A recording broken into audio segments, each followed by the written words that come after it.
ose më jaknu ndonjë lutje nga Kurani, ndonjë sure nga Kurani më jaknu për shpirtin e tyre, që Allah më i bë pe banorëve xhenetit e më na taku Zotin xhenet me ta.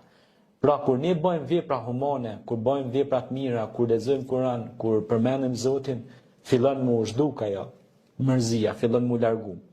Pastaj nëse i vizitojmë të afërmit, që janë konë, që kanë jetu me ta, shkojmë ju apim aty në ngushëllim, kurajo, i motivojmë ata, ju tregojmë se kjo është thjesht një proces që nuk bën mërzitim, nuk bën pikëllohemi. Pastaj të ndëgjojmë ndonjë ligjërat inkurajuese, motivuese nga ndonjë imam, hoxh ose folës motivues, predikus motivues, pra, që të ndëgjojmë se çfarë rëndësie ka kjo jetë, po edhe jeta tjetër, dhe kështu që ne ose të lexojmë ndonjë libër motivues, gjitha këto ndikojnë që njeriu të largohet mërzia, por edhe të merremi pak në kohën e lirë, të merremi edhe me ndonjë aktivitet sportiv, për shembull basketbol, futboll, not, pejgamberi alayhis salam ka thonë lutja është sunet i fortë. Pra,